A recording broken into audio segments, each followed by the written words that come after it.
ప్రభువైన యేసుక్రీస్తు నామములో అందరికి కూడా శుభాభివందనాలు తెలియజేస్తూ ఉన్నానండి. It's such a joy to be in the presence of God. Amen, amen. దేవుని యొక్క సన్నిధిలో ఉండటం ఎంతో శ్రేష్టమైన భాగ్యం. అందరం కూడా తల వంచి కళ్ళు మూసుకొని దేవుని యొక్క సహాయం కొరకు ఎదురు చూద్దాము. దేవుడు తన యొక్క స్వరాన్ని మనకి పంచిపెట్టినట్లుగా, తన యొక్క వాక్యాన్ని మనకి పంచిపెట్టినట్లుగా మనం అందరం కూడా ప్రార్థన చేద్దాము. ప్రభువా, నీకు వందనాలు, నీకు స్తుతులు స్తోత్రాలు చెల్లిస్తూ ఉన్నాను. నీ సన్నిధిలోకి ప్రభా మేమందరం కూడా వచ్చున్నాము. నువ్వు మాట్లాడు. నువ్వు మాట్లాడితేనే మా యొక్క జీవితం తెప్పరిల్లుతుంది, సరిచేయబడుతుంది. ఈరోజు ఒక మనిషి చాకచక్యమో, ఒక మనిషి యొక్క సామర్థ్యమో, ఒక మనిషి యొక్క స్వరమో, మనిషి యొక్క ఆలోచనలో ఇవేవి కాదయా. నువ్వు మాత్రమే మాతో మాట్లాడమని, మమ్మల్ని అందరినీ హెచ్చరించమని, బలపరచమని యేసు ప్రేమైన నామంలో అడిగి వేడుకొంచి ఉన్నాం తండ్రి. మనమందరం కూడా కలిసి ఏ జర్నీలో వెళ్తున్నామండి? Wonderful psalms. అది కూడా ఎలాంటి కీర్తనలండి? ఏ ఏ సందర్భాల్లో దావీదు రాశాడు అనేటువంటి కీర్తనల్ని మనం అందరం కూడా చూస్తూ ఉన్నాము. ఇప్పటి వరకు ఎన్ని కీర్తనలు, ఏ ఏ కీర్తనలు చూసామండి? ఏమేం కీర్తనలు చూసామండి? Psalm 3 very good. 3వ కీర్తన, ఇంకా వండర్ఫుల్. గట్టిగా చప్పట్లు కొడదాం. Rhema church has got good wonderful leaders. గట్టిగా చప్పట్లు కొడదాం. Wonderful, praise God. 3వ కీర్తనని, 7వ కీర్తనని మనం చూసాం ప్రేమైన వాళ్ళరా. ఈరోజు అందరం కలిసి 18వ కీర్తన దగ్గరికి వెళదాము. ఈ 18వ కీర్తన దావీదు ఎప్పుడు రాశాడు అన్నటువంటి విషయము. ఈ 18వ కీర్తన మనలాగా చక్కగా ఏసీలో కంఫర్టబుల్గా కూర్చొని పాడుకున్నటువంటి పాట కాదు. ఈ 18వ కీర్తన ఏంటి అని అంటే, తను ఆల్మోస్ట్ చచ్చిపోవాల్సిన పరిస్థితుల్లో, తను ఆల్మోస్ట్ నాశనం అయిపోవాల్సిన పరిస్థితుల్లో, తను ఆల్మోస్ట్ కనుమరుగైపోవాల్సిన పరిస్థితుల్లో దేవుని యొక్క గొప్ప కృప చేత నిలబడిన తర్వాత దావీదు రాసినటువంటి కీర్తన ప్రేమైన వాళ్ళరా. It is the song out of so many battles. It is not the song ఏదో కంఫర్టబుల్ ప్లేస్లో కూర్చొని పాడుకున్నటువంటి పాట కాదు ప్రేమైన వాళ్ళరా. మీరు ఒక వేలు అక్కడ పెట్టి కీర్తనలు 18వ దగ్గర వేలు పెట్టి 2 సమూయేలు 22వ చాప్టర్ దగ్గరికి వెళ్ళి చూడండి. 2 సమూయేలు 22వ అధ్యాయం దగ్గరికి వెళ్ళి మీరు చూస్తే ఏదైతే 18వ కీర్తన మనం చూస్తున్నామో, ఈ సేమ్ 18వ కీర్తన ఎగ్జాక్ట్గా ఏ టైంలో రాశాడు అన్నటువంటి విషయాన్ని 2 సమూయేలు 22వ అధ్యాయంలో రాయబడి ఉంటుంది ప్రేమైన వాళ్ళరా. సో 2 సమూయేలు 22వ అధ్యాయంలో ఉన్నటువంటి దావీదు రాసినటువంటి పాటని ఇక్కడ ఈ కీర్తనలో పొందుపరచడం అనేది జరిగింది. అర్థమైంది కదా అండి కాంటెక్స్ట్? సో ఎగ్జాక్ట్లీ ఆల్మోస్ట్ తన జీవితపు చమరాంకమున ఉన్నప్పుడు, చివరి గడియల్లో ఉన్నప్పుడు దావీదు రాసినటువంటి ఆ కీర్తన, ఆ తర్వాత ఈ కీర్తనలు కంపైలేషన్ జరిగినప్పుడు ఇక్కడ పెట్టడం జరిగింది. ఈ కీర్తనల పుస్తకం గురించి కొద్దిగా బ్యాక్గ్రౌండ్ మీకు చెప్తాను. ఈ కీర్తనలు రకరకాల టైమ్స్లో రాయబడ్డాయి. కొన్ని మోషే టైంలో రాయబడింది. 90వ కీర్తన మోషే రాస్తాడు. అది దావీదుకి 1000 సంవత్సరాల ముందు రాయబడింది అనమాట. కొన్ని ఆ టైంలో రాయబడ్డాయి, కొన్ని దావీదు రాస్తాడు, కొన్ని ఇశ్రాయేలులు చెరలో వెళ్ళినప్పుడు రాయబడ్డాయి. ఆసా అనేటువంటి అతను రాసినవన్నీ ఆ టైంలో రాయబడ్డాయి. కొన్ని కోరహు కుమారులు రాశారు ప్రేమైన వాళ్ళరా. కొన్ని రాసినటువంటి సొలొమోన్ కూడా రాశాడు. వెరీ ఫ్యూ ఆథర్ అన్నోన్, దాని గురించి తెలియబడదు. సో ఈ పుస్తకం ఎప్పుడు అయిందంటే, ఆ టైంలో ఈ టైంలో రాయబడేటువంటి అన్ని కీర్తనల్ని ఎజ్రా టైంలో ఆ కంపైలేషన్ చేసి ఈ కీర్తనలు అనేటువంటి గ్రంథాన్ని తయారు చేశారు అని చరిత్రకారులు చెప్తూ ఉంటారు. So Ezra compiled all the songs written by the people and he made this psalms అనేటువంటి గ్రంథము ఇక బైబిల్లో పెట్టబడింది ప్రేమైన వాళ్ళరా. మీరు మీ తెలుగు బైబిల్లో చూస్తే ప్రథమ స్కందము, ద్వితీయ స్కందము, చతుర్థ స్కందము 5 పార్ట్స్గా డివైడ్ అయిపోయి ఉంటుంది. ఆ ప్రతి కీర్తన ఒక టైం లైన్ ప్రకారం ఉండదన్నమాట. అంటే ఇది 30వ BCలో రాయబడితే ఇది 29వ BCలో రాయబడింది. అలాంటి టైం లైన్ ఉండదు. ఒకటి ఎప్పుడో రాశారు, ఇంకోటి ఎప్పుడో రాశారు, ఇంకోటి ఎప్పుడో రాశారు. కాకపోతే ప్రతిదీ ఒక ప్యాటర్న్ ఫాలో అవుద్ది. లాస్ట్కి వచ్చేపాటికి దేవునికి మహిమ కలుగును గాక అనే దాంతో ఎండ్ అవుతుంది అనమాట. సో ఇది కీర్తనల గ్రంథం యొక్క బ్యాక్గ్రౌండ్ ప్రేమైన వాళ్ళరా.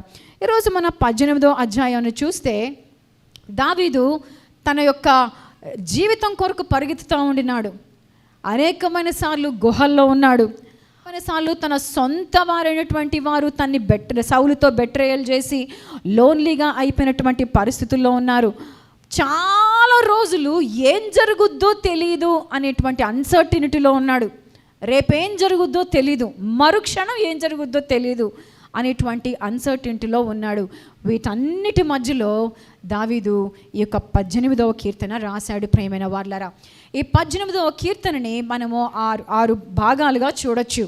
మొట్టమొదటి భాగము ఏంటి అనంటే దేవుని పట్ల ప్రేమ, దేవుని పట్ల విశ్వాసము అనేది 1 నుండి 3 వచనాల వరకు మనకి తెలియజేయబడతాయి. రెండవదిగా చూస్తే దేవుని దగ్గరికి వెళ్ళి ఏడవడం, దేవుని దగ్గరికి వెళ్ళి మొర్ర పెట్టుకోవడం, దేవుని దగ్గరికి వెళ్ళి విజ్ఞాపన చేయడము 4 నుండి 6 వచనాలు కనిపిస్తాయి. మూడవదిగా చూస్తే దేవుని యొక్క గొప్ప ఇంటర్వెన్షన్, దేవుడు కలుగజేసుకోవడం అనేది కనిపిస్తుంది 7 నుండి 19 వచనాలని చూస్తే. ఆ తర్వాత మనం నమ్మకంగా ఉండడం వల్ల దేవుడు మనల్ని ఏ విధంగా ఆశీర్వదిస్తాడు అని 18వ అధ్యాయంలో 20 నుండి 29 వచనాల వరకు మనకు తెలియజేయబడుతుంది. దేవుడు మనల్ని బలపరుస్తాడు అని 30వ వచనం నుండి 45వ వచనం దాకా మనకి తెలియజేయబడుతుంది. చివరిదిగా 46 నుండి 50 వరకు దేవుని స్తుతించడం అనేటువంటివి రాయబడుతూ ఉన్నాయి. సో ఈ కీర్తనల 18వ కీర్తన యొక్క 6 భాగాల్లో మనకి అర్థమవుతుంది ప్రియమైన వారలారా. సో మొట్టమొదటిగా మనం దేవుని యొక్క వాక్యంలో చూస్తే it is the relationship before rescue. మనము రక్షింపబడడానికంటే ముందు దేవునితో సంబంధము అనేది చాలా ప్రాముఖ్యమైన విషయం ప్రియమైన వారలారా. ఈ అధ్యాయం ఇలా ప్రారంభమవుతుంది. 1 నుండి 3 వచనాలు చదువుకుందాము. యెహోవా నా బలమా, నేను నిన్ను ప్రేమించుచున్నాను. యెహోవా నా శైలము, నా కోట, నన్ను రక్షించువాడు, నా కేడము, నా రక్షణ శృంగము, నా ఉన్నత దుర్గము, నా దేవుడు, నేను ఆశ్రయించి ఉన్న నా దుర్గము. కీర్తనీయుడైన యెహోవాకు నేను మొర్రపెట్టగా ఆయన నా శత్రువుల చేతుల నుండి నన్ను రక్షించును. దావీదు రాస్తూ ఉన్నాడు, యెహోవా నా బలమా, నేను నిన్ను ప్రేమించుచున్నానయా అని చెప్పి ప్రారంభిస్తూ ఉన్నాడు. మన యొక్క కామన్ మ్యాన్ లాంగ్వేజ్లో, రొటీన్ లాంగ్వేజ్లో మనకు అర్థం అవ్వాలి అని అంటే I love you O Lord my strength అని ఇంగ్లీష్లో ట్రాన్స్లేట్ చేయబడి ఉంటుంది. అయ్యా నా బలమైనటువంటి నా దేవా, ఐ లవ్ యూ అయ్యా అని చెప్పి ప్రారంభిస్తూ ఉన్నాడు. నాతో పాటు ఆలోచించండి. ఒక కుమారుడు తన తండ్రి దగ్గరికి తనకి ఏదన్నా నొప్పి వచ్చినప్పుడు పరిగెత్తుకుంటూ వెళ్తాడా, లేకపోతే ఆ తండ్రితో తన యొక్క సంబంధము ప్రతిరోజు ఉంటుందా? తండ్రితో తన సంబంధం ప్రతిరోజు ఉంటుంది. పొద్దున్నే లేచి నాన్న స్కూల్కి తీసుకెళ్ళేటప్పుడు, నాన్నతో పాటు టైం ఉంటే కొంతసేపు ఆడుకునేటప్పుడు, డైనింగ్ టేబుల్ దగ్గర కూర్చొని తినేటప్పుడు, నాన్నతో అలా షాపింగ్ కోసం వెళ్ళినప్పుడు, వీటన్నిటిలో డాడీ డాడీ అనుకోవడము, డాడీ చేయి పట్టుకోవడము, డాడీని హగ్ చేసుకోవడము, ఐ లవ్ యూ డాడీ అని అనుకోవడము, వీటన్నిటి మధ్యలో ఒక సంబంధం అనేది తయారైపోయింది. ఆ తర్వాత ఆ కుమారుడికి ఏదన్నా బాధ కలిగితే, ఏదన్నా శ్రమ కలిగితే అప్పుడు పరిగెత్తుకుంటూ వెళ్తాడు డాడీ అని చెప్పి. ఎందుకు వెళ్తాడు? ఆ డాడీతో ఆల్రెడీ తనకు సంబంధం ఉంది కాబట్టి. అర్థమవుతుందా అండి? మనం పక్కింటి వాళ్ళ డాడీ దగ్గరికి పరిగెత్తుకుంటా శ్రమలో వెళ్తామా? వెళ్ళము, వాళ్ళతో మనకి సంబంధం లేదు కాబట్టి. కానీ మన డాడీ దగ్గరికి పరిగెత్తుకుని వెళ్తాము, ఎందుకంటే ఆల్రెడీ సంబంధం ఉంది ప్రియమైన వారలారా. కానీ మనలో చాలామంది ఎలా ఉన్నామంటే దేవునితో సంబంధం మాత్రం ఉండదు, కానీ ఎమర్జెన్సీ టైంలో మాత్రం పరిగెత్తుకుంటూ వెళ్తాము.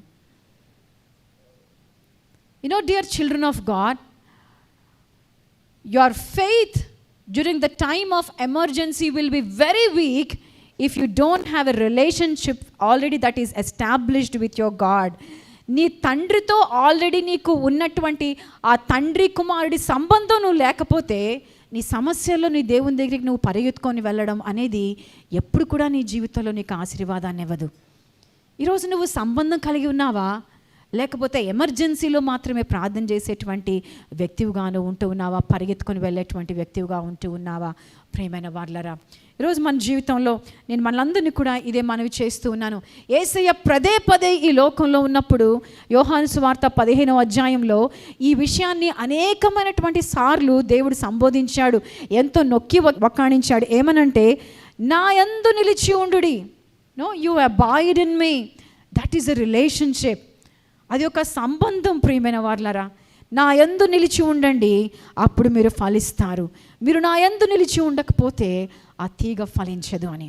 ఈరోజు ప్రియమైనటువంటి దేవుని బిడ్డ, it is the relationship that is needed before a rescue.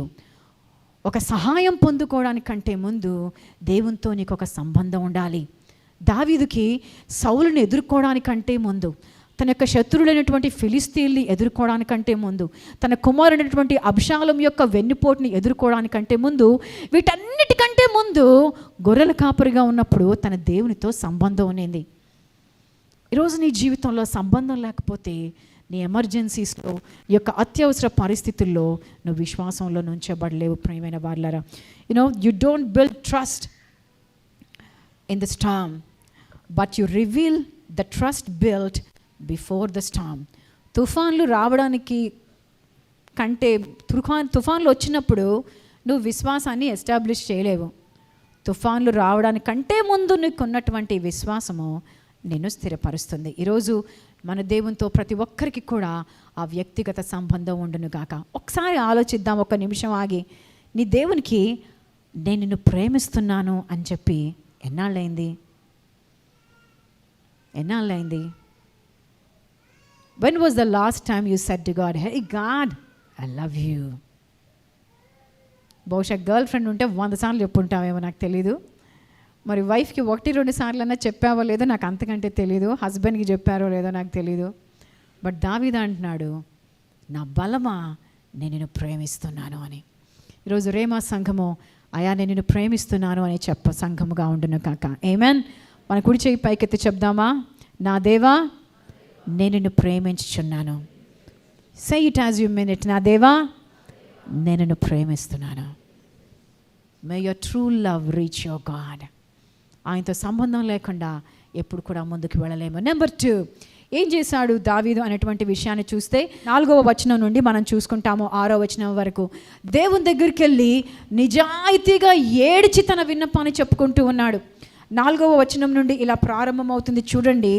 మరణ పాశములు నన్ను చుట్టుకొనగను, భక్తిహీనులు వరదవలే పొర్లి పారగను, పాతాళ పాశములు నన్ను అరికట్టగను, నా శ్రమలో నేను యెహోవాకు మొర్రపెట్టి తిని. అవన్నీ కూడా రాసుకుంటూ వస్తున్నాడు. అయా భక్తిహీనులు నన్ను ఇట్లా చేశారు, నా శత్రువులు నన్ను ఇట్లా చేశారు, వీళ్ళు నన్ను ఇట్లా బాధ పెట్టారు. వీటన్నిటిలో కూడా ఏం చేశాడు దావీదు అని అంటే, అయ్యా నేను యెహోవాకు మొర్రపెట్టి తిని అనేటువంటి విషయాన్ని మనం చూస్తూ ఉన్నాము. ఈరోజు నీ జీవితంలో నువ్వు ఏ పరిస్థితుల్లో ఉన్నా కూడా నువ్వు నీ దేవుని దగ్గరికి వెళ్ళి నిజాయితీగా యాజ్ యు ఆర్ ఆయన దగ్గరికి వెళ్ళి నువ్వు ఏడ్చి నీ యొక్క పరిస్థితిని ఆయనకి విన్నవించుకోవచ్చు. ప్రియమైన దేవుని బిడ్డ, అనేకమైన సార్లు మనుషుల దగ్గరికో, భర్త దగ్గరికో, భార్య దగ్గరికో వెళ్ళి ఏదో వాళ్ళ భుజం మీద మన తలబెట్టి వాళ్ళు మన దగ్గర తీసుకుంటే ఆ టచ్కి కంఫర్ట్ ఫీల్ అయ్యి ఏడు పాపడం, ఇలాంటి లీస్ట్ డిగ్రీ ఆఫ్ విషయాలను మన జీవితంలో చేస్తూ ఉంటాము. మనకున్నటువంటి శ్రేష్టమైనటువంటి ఆదరణకర్త దగ్గరికి లాస్ట్ రిసార్ట్లో వెళ్తూ ఉంటాము. In fact that should be the first resort where you should go. ఆయన దగ్గరికి వెళ్ళడం మొట్టమొదటిగా మన జీవితంలో ఉండాల్సింది పోయి ఆయన దగ్గరికి వెళ్ళడమో చివరిదిగా మన జీవితంలో అవుతూ ఉండదు. ఆ హృదయ వేదనతో చేసేటువంటి ప్రార్థన ఆయన ఆలకించేటువంటి దేవుడుగా ఉంటూ ఉన్నాడు. భర్తిమయి తను యెరికో పట్టణం దగ్గరగా యేసయ్య వెళ్తూ ఉన్నప్పుడు చుట్టుపక్కల ఉన్న వాళ్ళందరూ అన్నారు, అయ్యి నువ్వు మాట్లాడు, మాకు ఎందుకు అట్లా అరుస్తున్నామని. కానీ భర్తిమయి ఏం చేశాడు తెలుసా? ఇంకా గట్టిగా అరిచాడు, అయా నన్ను జ్ఞాపకం చేసుకో, అయా నన్ను కరుణించు అని చెప్పి. ఒకసారి ఆలోచించండి, ఎవరన్నా మునిగిపోతున్నారు అనుకోండి కాలువలో, నేనే మునిగిపోతున్నాను అనుకోండి, నేను ఇలా చెప్తాను, హే హలో వసంతక్క కొంచెం ప్లీజ్ నన్ను పైకి లేపుతావా, ఏమనుకోవద్దు, ప్లీజ్ శాంతి కొంచెం కొంచెం చేయిస్తావా, పైకి లేపుతావా, అలా అడుగుతానా అండి? ఎట్లా అడుగుతాను? అక్క నన్ను పైకి లేపు, శాంతి రా నన్ను హెల్ప్ చెయ్యి. That is the tone I use. ఈరోజు దేవుడి దగ్గరికి వెళ్ళి ఏదో నువ్వు రిహార్స్ చేసుకున్న ప్రార్థనో, నువ్వు చిన్నప్పటి నుండి మెమొరైజ్ చేసిన ప్రార్థనో, అలాంటి ప్రార్థన కాదు ప్రేమని దేవుని బిడ్డ. నీ హృదయాన్ని ఆయన దగ్గర కొమ్మరించేటువంటి విజ్ఞాపన ప్రార్థన నీ జీవితంలో నీకు అలవడును గాక. ఆమేన్. దావీదు అదే చేశాడు. దేవుని దగ్గరికి వెళ్ళి అరిచి తన బాధ అంతా కక్కాడు. ప్రేమైన వాళ్ళరా, ఈరోజు కోపంతో మనుషుల దగ్గర నీ కోపాన్ని వెళ్ళగక్కడం కాదు. ఈరోజు నిరాశతో మనుషుల దగ్గర నీ యొక్క డిప్రెషన్ని వెళ్ళగక్కడం కాదు. ఎక్కడ వెళ్ళగక్కాలి మన యొక్క ఆక్రోశాన్ని? మన దేవుని దగ్గరికి వెళ్ళి మన యొక్క ప్రతి బాధని ఆయన దగ్గర చెప్పుకోబద్దులమై ఉంటున్నావు. Amen, amen. యేసు అనేటువంటి వ్యక్తి నువ్వు వెళ్ళేటువంటి ఆఖరి రిసార్ట్ కాదు. ఏమెన్. యేసు అనేటువంటి వ్యక్తి నువ్వు పరిగెత్తుకొని వెళ్ళే మొట్టమొదటి సహాయంగా ఉండును గాక. ఆమెన్. మూడవదిగా మనం చూసినట్లయితే నీవు హృదయపూర్వకంగా చేసేటువంటి ప్రార్థనని ఆయన ఆలకిస్తాడు. ప్రార్థన ఆయన్ని కదులుస్తుంది. ప్రేమైన వార్లారా, కీర్తనల గ్రంథం 18వ అధ్యాయము 7 నుండి 19 వచనాల నిండా ఇదే ఉంటుంది. So number 1 relationship before rescue అని చూసాము. నెంబర్ 2 మన హృదయపూర్వకమైనటువంటి మన యొక్క విన్నపాన్ని ఆయన దగ్గర మనం చేసుకోవచ్చు అనే విషయాన్ని మనం చూస్తున్నాము. నెంబర్ 3 నువ్వు చేసేటువంటి ఆ విన్నపము నీ దేవుని కదిలిస్తుంది. నీ దేవుడు జవాబిస్తాడు. నీ దేవుడు పనిని ప్రారంభిస్తాడు, ముందుకు వస్తాడు, నేను రెస్క్యూ చేసేటువంటి దేవుడు అనేటువంటి విషయాన్ని మనం చూస్తూ ఉన్నాము. కొన్ని నేను చదువుతూ ఉన్నాను చూడండి. 7వ వచనం నుండి 19వ వచనంలో వీటన్నిటిలో ఉన్న కొన్ని వచనాలు నేను చదువుతూ ఉన్నాను. అప్పుడు భూమి కంపించి అదిరెను, పర్వతంలా పునాదులు వణికెను. ఆయన కోపింపగా అవి కంపించెను. ఆయన నాసికా రంధ్రముల నుండి పొగ పుట్టెను. ఆయన నోట నుండి అగ్ని వచ్చి దహించి వేసెను. యెహోవా ఆకాశమందు గర్జన చేసెను.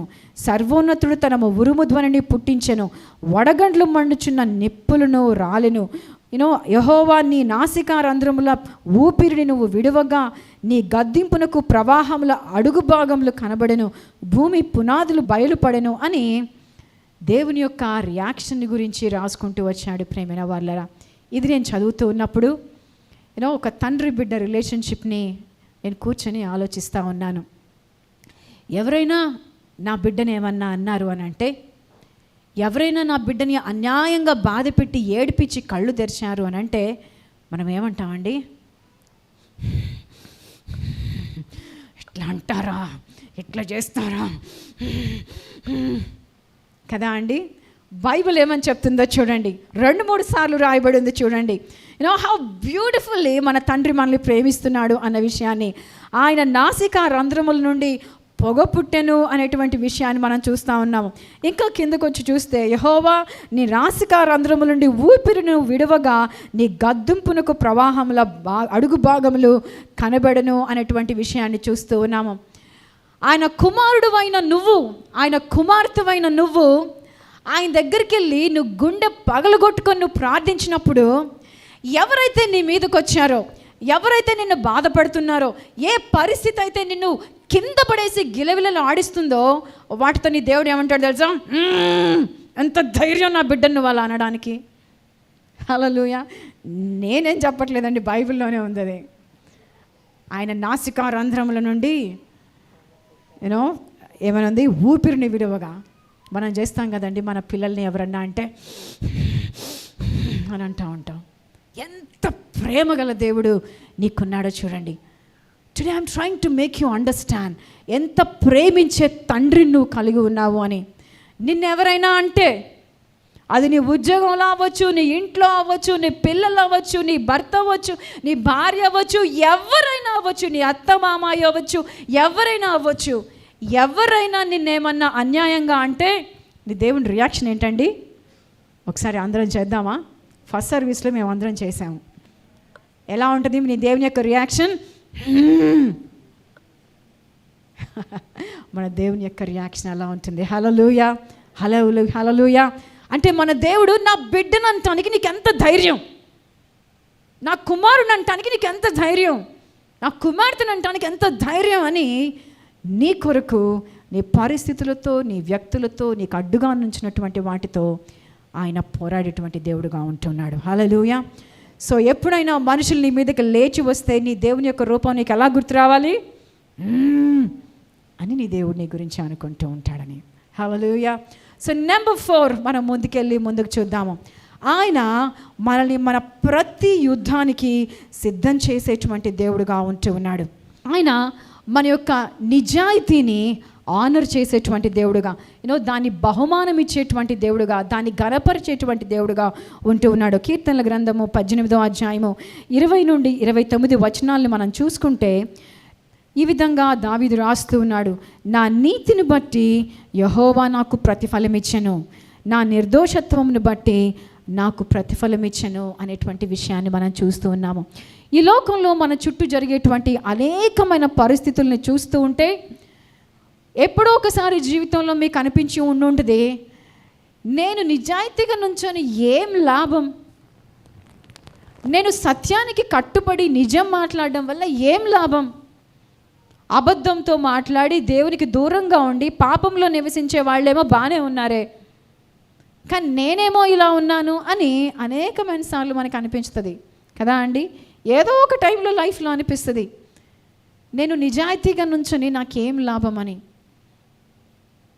ప్రియమైన వాళ్ళరా, ఆయన మన యొక్క నిర్దోషత్వాన్ని తప్పకుండా, మన యొక్క నిజాయితీని ఆయన తప్పకుండా ఘనపరిచేటువంటి దేవుడుగా ఉంటూ ఉన్నాడు. ఆయన ప్రతిఫలం ఇచ్చేటువంటి దేవుడుగా ఉంటూ ఉన్నాడు. కొన్నిసార్లు మన ముందు జరిగినటువంటి పరిస్థితులు, is this the result of my faithfulness అనిపిస్తుంది. ఎంతో ఆపోజిట్గా ఉండొచ్చు ఆ రియాక్షన్, ఎంతో ఊహించినటువంటిగా డిజాస్టర్గా ఉండొచ్చు ఆ రియాక్షన్. నేను ఇంతగా వెంబడించినందుకు ఇదా నాకు ప్రతిఫలం అని అనిపిస్తుంది ప్రియమైన వాళ్ళరా. కానీ అది ఓన్లీ పైన సూపర్ఫిషియల్ టాప్ లైనే. దేవుడు మన యొక్క నిజాయితీని, మన యొక్క ఆయన్ని వెంబడించడాన్ని తప్పకుండా ప్రతిఫలం ఇచ్చేటువంటి దేవుడు. గత వారం మా జూనియర్ గురించి మా గ్రూప్స్లో పోస్ట్ అయినప్పుడు నాకు చాలా ఐ వాజ్ ఆల్మోస్ట్ షాటర్డ్. మా జూనియర్ క్రిస్టి ప్రదీప్ అని ఉండేవాడు, ఈఎంఎఫ్ఐలో ఉన్నటువంటి కొంతమందికి తెలుసు. He was or very close junior, మా నెక్స్ట్ జూనియర్. వాళ్ళ పేపర్ కటింగ్ పోయిన ఆదివారము చర్చ్ ముగించుకొని విజయవాడ నుండి ఏలూరు వెళ్ళడానికి బయలుదేరి వెళ్తూ ఉన్నాడు. కార్ని రోడ్డు పక్కన పార్క్ చేసి పిల్లలకి ఏమైనా స్నాక్స్ తీద్దామని డిక్కీలో నుండి స్నాక్స్ తీసి పిల్లలకి ఇచ్చి, తన వైఫ్కి ఇచ్చి వచ్చి మళ్ళీ కార్ ఎక్కబోతూ ఉన్నాడు. వెనకాల నుండి ఏ వెహికల్ వచ్చిందో ఆ వెహికల్ ఇతన్ని మొత్తం క్రష్ చేసేసింది. రోడ్డు పక్కన ఉన్నాడు అతను, కార్ ఎక్కబోతున్నాడు, ఇంకా it came and it crushed. తన వైఫ్ కూడా మా జూనియర్ రమ్య, మాకు చాలా క్లోజ్ అనమాట. అసలు ఆ పాప మాట్లాడుతూ ఉంటే రోడ్డు మీద పడిపోయి ఉన్న క్రిస్టిన్ చూసి నేను అసలు నమ్మలేక, నన్ను అట్లా చేయొద్దు, నువ్వు లే అని అంటూ ఉండి నేను అని ఆ పాప చెప్తే, many times people had this question, many of my juniors అడిగారు, దేవుడు ఎందుకు ఇలా చేశాడు అని ప్రశ్నించాలనిపిస్తుంది నాకు అని. కొన్నిసార్లు మన పరిస్థితుల్లో we feel justified to ask, దేవుడు ఎందుకు ఇట్లా చేశాడు, నేను ఆయన వెంబడించినందుకు నాకు ఇదా అని ప్రశ్నించాలని ఆవేశం వస్తుంది ప్రేమైన వాళ్ళరా. కానీ దేవుడు ఎప్పుడు అన్యాయస్తుడు కాదు. ఆమెన్. ఆయన ఎప్పుడు అన్యాయస్తుడు కాదు. ఆయన మన ప్రతి విరిగిపోయిన పరిస్థితుల్లో కూడా ఆయన మనకి ప్రతిఫలం ఇచ్చేటువంటి దేవుడుగా ఉంటూ ఉన్నాడు.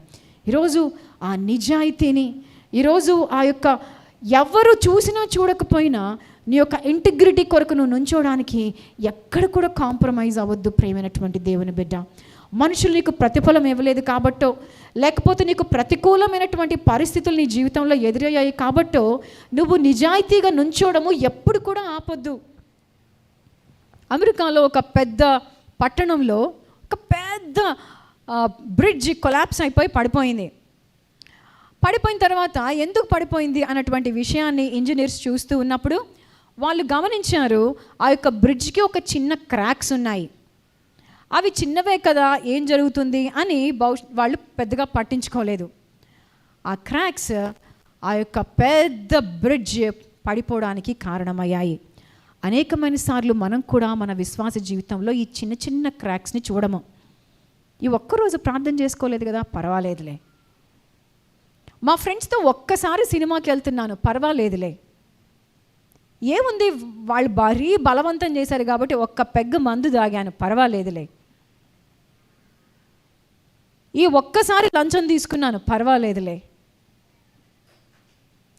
ఈ ఒక్కసారి అబద్ధం చెప్పాను, పర్వాలేదులే. ఈ పర్వాలేదు పర్వాలేదు పర్వాలేదు నిన్ను కూల్చేదాకా తీసుకొస్తాయి ప్రేమైన దేవుని బిడ్డ. ఈరోజు నీవు నీ యొక్క విశ్వాస జీవితంలో, నువ్వు నీ వ్యక్తిగత జీవితంలో ఎప్పుడు కూడా పర్వాలేదు అనేటువంటి కాంప్రమైజ్కి నీ జీవితంలో అలవాటు పడవద్దు. Amen, amen. ఆ కాంప్రమైజెస్ నీ జీవితంలో నిన్ను నాశనం చేసేదాకా తీసుకొస్తాయి. బైబిల్లో చూసిన అనేకమైన నాశనమైనటువంటి జీవితాలు ఇవే ఉన్నాయి. సంసోను పర్వాలేదులే దెలీనా అని అనుకున్నాడు.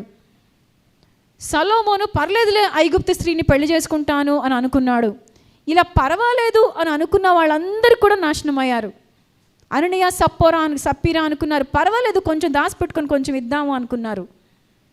ఈ పర్వాలేదు అనుకున్న వాళ్ళ జీవితాలు ఏవి బాగుపడలేదు. నీ జీవితంలో ఈ పర్వాలేదు అని అనుకోవడము దేవుని యొక్క నామంలో ఆగిపోవును గాక. ఆమేన్. ఎప్పుడైతే I read a wonderful statement, ప్రేమైనటువంటి దేవుని బిడ్డలారా. I want to read it for you. The private compromise leads to public collapse, but private integrity leads to public strength. ఎప్పుడైతే నువ్వు నీ వ్యక్తిగతంగా ఒంటరిగా ఉన్నప్పుడు కాంప్రమైజ్ అవుతావో అది ప్రజలందరి ముందు నిన్ను కొలాప్స్ అయిపోవడానికి, నాశనం అయిపోవడానికి తీసుకెళ్తుంది. ఎప్పుడైతే నువ్వు వ్యక్తిగతంగా ఒంటరిగా ఉన్నప్పుడు కూడా నిజాయితీగా ఉంటావో అది పబ్లిక్గా మనుషులందరి ముందు తీసుకెళ్ళడానికి మార్గం అవుతుంది. ఈరోజు మన జీవితంలో పర్వాలేదులే అని అనుకోవడము ఆగిపోను గాక. 5వ విషయాన్ని మనం చూస్తూ ఉన్నాం ప్రియమైన వారలారా. God ఎక్విప్స్ us for battle. మన యొక్క జీవితంలో మన యొక్క ప్రతి యుద్ధానికి ఆయన మనల్ని సన్నద్ధం చేసేటువంటి దేవుడుగా ఉంటూ ఉన్నాడు. కీర్తనల గ్రంథం 18వ అధ్యాయము 30 నుండి 45 వచనాల్లో ఈ దేవుని యొక్క మంచితనం గురించి దావీదు రాస్తూ ఉన్నాడు. తన జీవితంలో అనేకమైనటువంటి యుద్ధాలు ఉండినాయి. ఆ యుద్ధాలన్నీ ఎలా పోరాడాడు అనేటువంటి విషయాన్ని దావీదు ఇక్కడ రాస్తూ ఉన్నాడు. నాకు బలము ధరింపచేయువాడు ఆయనే, నన్ను యథార్థ మార్గమున నడిపించువాడు ఆయనే. ఆయన నా కాళ్లను జింక కాళ్ళ వలె చేయుచున్నాడు. ఆయన ఎత్తైన స్థలముల మీద నన్ను నిలుపుచున్నాడు. నా చేతులకు యుద్ధము చేయ నేర్పువాడు ఆయనే, నా బాహువులు విల్లును ఎక్కుపెట్టును అని చెప్తూ ఉన్నాడు. అయ్యా, నా ప్రతి పోరాటంలో నన్ను సిద్ధం చేసింది, నా చేత యుద్ధం చేయించింది, నా చేత కత్తి తెప్పించింది నా దేవుడయ్యా, నాకు బలం ధరింపచేసింది నా దేవుడయ్యా అని చెప్తూ ఉన్నాడు. హల్లెలూయా. ప్రేమటువంటి దేవుని బిడ్డ, ఈ ఉదయకాల సమయంలో మార్చి 22వ తారీఖు పొద్దున 10:22 నీ దేవుడు నీకు ఇదే వాగ్దానం చేస్తూ ఉన్నాడు. నీ జీవితం యొక్క ప్రతి యుద్ధంలో, ప్రతి డెసిషన్లో, ప్రతి నీ యొక్క మార్గంలో నీకు బలము ధరింపచేయువాడు ఆయనే. ఆమెన్. నీ యొక్క జీవితంలో నీ కాళ్ళని బలపరిచేవాడు ఆయనే. నీ చేతుల్ని బలపరిచేవాడు ఆయనే. ప్రేమైనటువంటి దేవుని బిడ్డ, ఈరోజు నీ జీవితంలో నీ కాళ్ళు ఎప్పుడు బలహీనమైనవి కాదు. హల్లెలూయా. ఎప్పుడు కూడా నేను బలహీనురాలని అనుకోబాకు. నీ ముందున్నటువంటి వ్యక్తి 250 హెర్ట్జ్ ఫ్రీక్వెన్సీ గట్టిలో మాట్లాడొచ్చు, నువ్వు కనీసం 8 హెర్ట్జ్ ఫ్రీక్వెన్సీలో కూడా మాట్లాడలేకపోవచ్చు. But it's okay. నీతో ఉన్న నీ దేవుని బలము గట్టిగా అరిచే వాళ్ళ కంటే కూడా బలమైంది. హల్లెలూయా. నీ పైన ఉన్నటువంటి వాళ్ళు అంత అధికారాన్ని వాళ్ళ చేతుల్లో పట్టుకొని ఉన్నారేమో, నీ చేతుల్లో ఏం లేదేమో, వాళ్ళు నిన్ను ఇట్లా నడిపేయగలిగినటువంటి శక్తి కలిగి ఉన్నారేమో, అయినా నిన్ను బలపరిచేటువంటి నీ దేవుని ముందు వాళ్ళ ఏ అధికారం కూడా నుంచోలేదు. ఆమేన్. ఈరోజు ప్రేమైన దేవుని బిడ్డ, దేవుడు వాగ్దానం చేస్తూ ఉన్నాడు. ఏం చేస్తాడు? ఆయన మన కాళ్ళని జింక కాళ్ళ వలె చేస్తాడు. ప్రేమైన దేవుని బిడ్డ, ఆయన మనల్ని బలముగా పరిగెత్తగలిగేటట్టు చేస్తాడు, బలముగా నుంచినట్టు చేస్తాడు, శక్తివంతంగా అయ్యేటట్టు చేస్తాడు. ఈ లోకంలో ఏ ట్రైనర్ చేయగలిగేటువంటి గ్రేటెస్ట్ ట్రైనింగ్ కంటే నిన్ను ట్రైన్ చేసే నీ దేవుడు చాలా గొప్పవాడు. లోకంలో అంటారు కదా, హుస్సేన్ బోల్ట్ చాలా ఫాస్టెస్ట్ రన్నింగ్ మ్యాన్, చీతా కంటే ఫాస్ట్గా పరిగెత్తాడు అని. హుస్సేన్ బోల్ట్ని ట్రైన్ చేసినటువంటి ట్రైనర్ కంటే కూడా నిన్ను ట్రైన్ చేసే నీ దేవుడు గొప్పవాడు. హల్లెలూయా. ఈరోజు ఆ సత్యాన్ని ఎరిగి నీ జీవితంలో నువ్వు జీవించుదువుగాక. ఎప్పుడు కూడా నేను బలహీనము, నేను చేయలేను అని నీ చేతుల్ని చూసినప్పుడు, నీకు అనిపిస్తూ ఉన్నప్పుడు, ఈరోజు నీకు గుర్తొచ్చునుగాక, దేవుని యొక్క వాక్యంలో ఉంది, నా చేతులకి యుద్ధం చేయడానికి నేర్పించేవాడు ఆయనే అని. బహుశా వంట చేయడం రాదేమో, నేర్పించేవాడు ఆయనే. కంప్యూటర్ని, ఇప్పుడు అన్నీ కంప్యూటరైజ్డ్ అయిపోయాయి కదా, అంతకుముందు అన్నీ రాసుకుంటూ ఉండేవాళ్ళు, ఇప్పుడు అన్నీ కంప్యూటర్లో ఎక్కించాలి. మనమేమో పాతోళ్ళం, ట్రెండ్ ఏమో కొత్తది. ఏమని గుర్తు రావాలి? నా చేతులకి యుద్ధాన్ని నేర్పించేవాడు ఆయన. ఏ కంప్యూటర్ అయినా నీ ముందు తలంచాల్సిందే అని గుర్తు రావాలి. Hallelujah. Any surgery or any kind of work that you are doing, నువ్వు చేస్తున్న ఏ పనైనా కూడా నీ చేతుల్ని బలపరిచేటువంటి దేవుడు ఆయనే. చివరిదిగా 6వ విషయాన్ని మనం చూస్తూ ఉన్నాము. ఏమని చూస్తూ ఉన్నామనంటే, it is a life of testimony that you have to live. No everyone kindly listen to me. మనలో చాలామంది అమెజాన్లో ఆర్డర్ పెడతా ఉంటాం కదా అండి.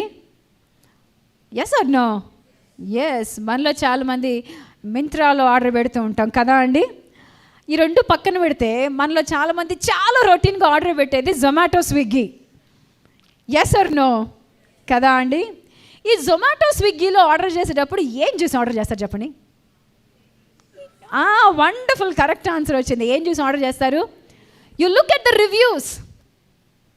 సస్యాప్రాయిడ్కి ఎన్ని రివ్యూస్ ఉన్నాయి, డివిఆర్లో తంగిడి కబాబ్కి ఎన్ని రివ్యూస్ ఉన్నాయి, పలాన్ చోట కొండ బిర్యానీకి, దివ్య రెస్టారెంట్లో కొండ బిర్యానీకి ఎన్ని రివ్యూస్ ఉన్నాయి,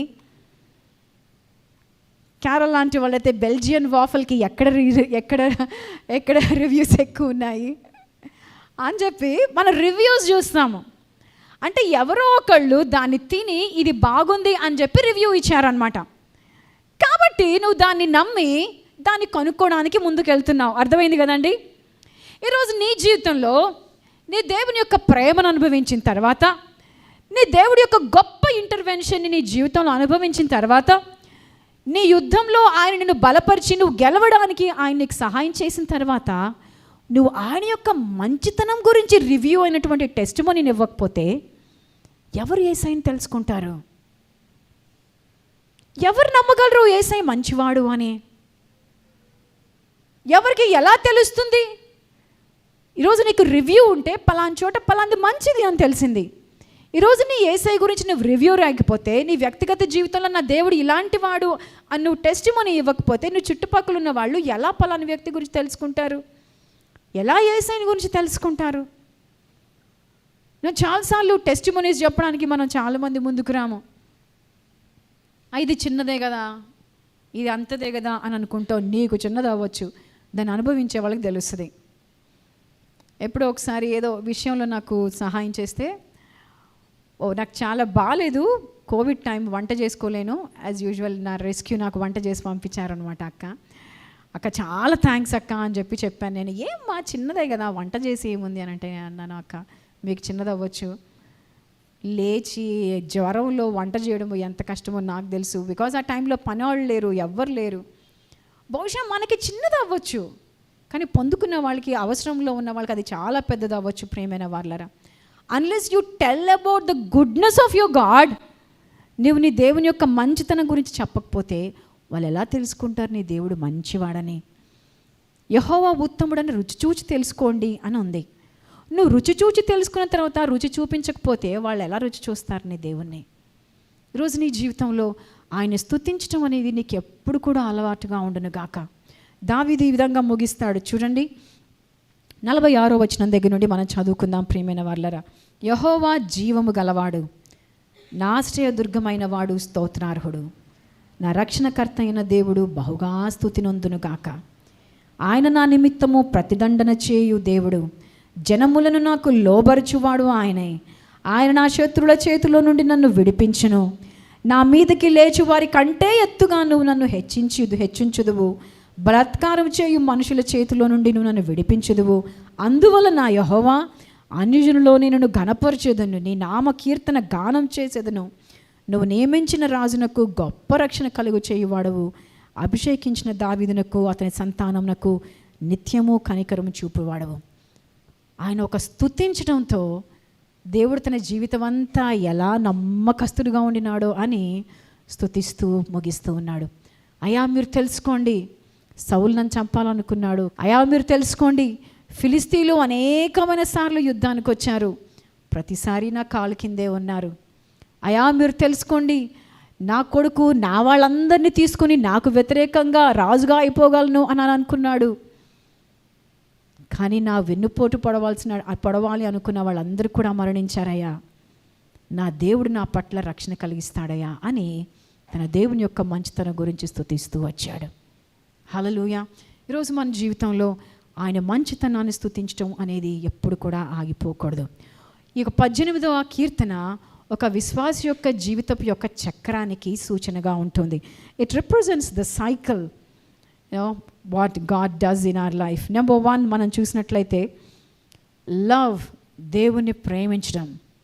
అక్కడి నుండి దేవుని దగ్గరికి వెళ్ళి అయ్యా అని విజ్ఞాపన చేయడం, ఆయన దగ్గరికి వెళ్ళి ఏడవడం. నువ్వు ఏడ్చిన తర్వాత నీ దేవుడు నీకు విడుదలనివ్వడము, ఆయన రెస్పాన్స్ ఇవ్వడము, ఆ తర్వాత ఆయన నీకు గ్రోత్ ఇవ్వడము, బలం ధరింపజేయడము, కాళ్ళని జింక కాళ్ళ వలె చేయడము, ఆ తర్వాత నువ్వు అభివృద్ధి చెందిన తర్వాత ఆయన్ని స్తుతించడము. Love, cry, deliverance, growth, testimony. 5 things ఒక విశ్వాసలో ఉండేవి ఈ 18వ కీర్తనలో దావీదు రాస్తూ ఉన్నాడు. ప్రియమైన వారలారా, ఒక 4 ప్రశ్నల్ని నిజాయితీగా మనల్ని అడిగి ఇక్కడ నుండి వెళ్దాము. Number 1, are you building a relationship or you are just reacting to a crisis? నీ జీవితంలో దేవునితో సంబంధాన్ని కట్టుకుంటున్నావా? కేవలము అత్యవసరమైన ఎమర్జెన్సీస్లో మాత్రమే ఆయన దగ్గరికి వెళ్తూ ఉన్నావా? నిజాయితీగా నువ్వు మాత్రమే జవాబు చెప్పుకోగలవు. Number 2, are your prayers real or are they forced? నీ యొక్క ప్రార్థన నీ హృదయంలో నుండి వచ్చేటువంటి వేదనతో నిండినటువంటి ప్రార్థనగా ఉందా, లేకపోతే ఏదో బ్యూటిఫుల్ ఆర్టికులేటెడ్ వర్డ్స్తో నువ్వు నేర్చుకున్న మెమరైజ్ చేసినటువంటి కంటతా చేసిన ప్రార్థనగా నీ ప్రార్థన ఉంటూ ఉందా? నెంబర్ 3, నువ్వు శ్రమల్లో నుంచుంటున్నావా? నువ్వు శ్రమల నుండి నేర్చుకోవడం మానేసావా? Are you complaining about your struggles are you standing and learning from your struggles? దావీదుకు కంప్లైంట్ చేయాలంటే చాలా కంప్లైంట్స్ ఉండొచ్చు. నేను అప్పుడప్పుడు అనుకుంటుంటాను, నేనే కానీ ఆ ప్లేస్లో ఉంటే నేనేమని చెప్పుండేది దాన్ని తెలుసా? మరి మీరు చెప్పేవాళ్ళు లేదో నాకు తెలియదు, కానీ నేనేమని చెప్పేదానంటే, అయ్యా నాకు కింగ్షిప్ వద్దు, ఏమొద్దు, మా ఇంట్లో అన్నం పప్పు తిని బాగుంటాను, ఈయన తరమను వద్దు, తర్వాత నేను రాణో రాజో అవ్వడమో వద్దు, ఇంట్లో ఫస్ట్ ప్రశాంతంగా ఉంటాను అయ్యా అని ఉండేదాన్ని నేనైతే. బికాస్ కొన్నిసార్లు మనం వీక్గా అనిపిస్తూ ఉంటాం కాబట్టి. బట్ ఈరోజు దావీదు మన జీవితంలో అలా అనకుండా ఉండడానికి నిరీక్షణ చూపిస్తూ ఉన్నాడు. తన ప్రతి ఛాలెంజ్లో కూడా నా దేవుడు నన్ను బలపరుస్తున్నాడు అని ఎదిగి ముందుకు వెళ్తూ ఉన్నాడు. చివరిదిగా, నువ్వు నీ దేవుడు చేసినటువంటి మంచితనాన్ని దాచిపెడుతున్నావా, లేకపోతే స్తుతిస్తూ ఆయన యొక్క జనుల ముందు నువ్వు ప్రచురణ చేస్తూ ఉన్నావా?